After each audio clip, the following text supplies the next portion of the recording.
नमस्कार भारतवासियों। आज का हमारा विषय है गुरुदेव रवीन्द्रनाथ टैगोर जी की गीतांजलि से ली गई एक कविता, हे गुड़ी तू क्यों कर गाता है।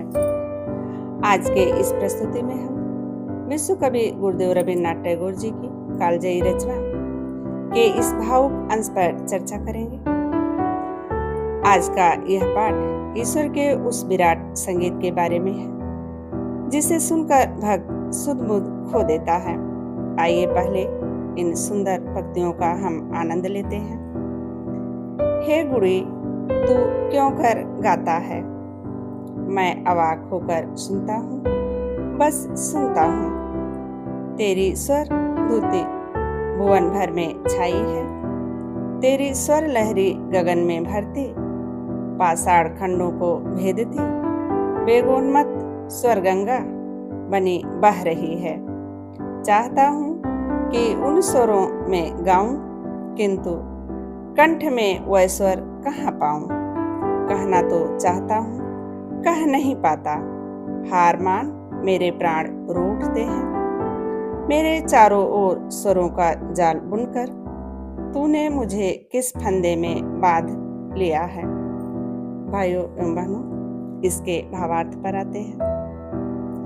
इन पंक्तियों में टैगोर जी ने ईश्वर को गुड़ी यानी महान संगीतज्ञ के रूप में देखा है। वह कहते हैं, जब ईश्वर का संगीत गूंजता है तो कभी मंत्रमुग्ध यानी हक्का बक्का रह जाते हैं। उनके पास शब्द नहीं बचते, वह बस एक श्रोता बनकर रह जाते हैं। ईश्वर का संगीत किसी एक कोने में सीमित नहीं है, वह भुवन भर यानी पूरे ब्रह्मांड और आकाश में व्याप्त है। यह संगीत इतना शक्तिशाली है कि पाषाण खंडों यानी कठोर से कठोर पत्थर जैसे हृदयों को भी भेद देता है। यहाँ कवि अपनी व्यवस्था प्रकट करते हैं इस कविता में। वह उस जैसा गाना तो चाहते हैं, लेकिन उनके कंठ में वह सामर्थ्य नहीं है जो ईश्वर के कंठ में है। वह उस असीम सुंदरता को शब्दों में बांधना चाहते हैं, पर असफल होकर उनके प्राण रो उठते हैं। अंत में कवि कहते हैं यानी टैगोर जी कहते हैं कि ईश्वर ने अपने मधुर संगीत के जाल में उन्हें इस कदर कैद कर लिया है कि अब उन्हें संसार की कोई ध्वनि सुनाई नहीं देती। यह कैद नहीं बल्कि मोक्ष जैसा है।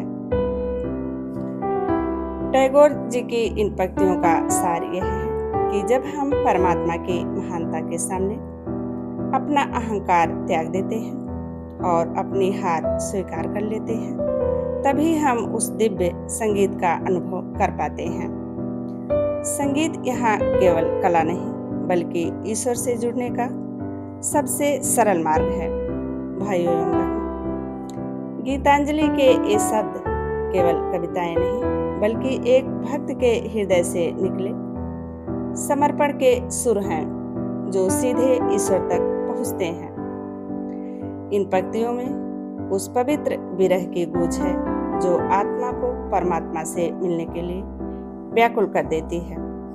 भाइयों एवं बहनों, अगर यह प्रस्तुति आप लोगों को पसंद आई हो तो मेरे चैनल को सब्सक्राइब करना ना भूलें। हाँ, लाइक एवं कमेंट्स करें और अधिक से अधिक लोगों में शेयर करें।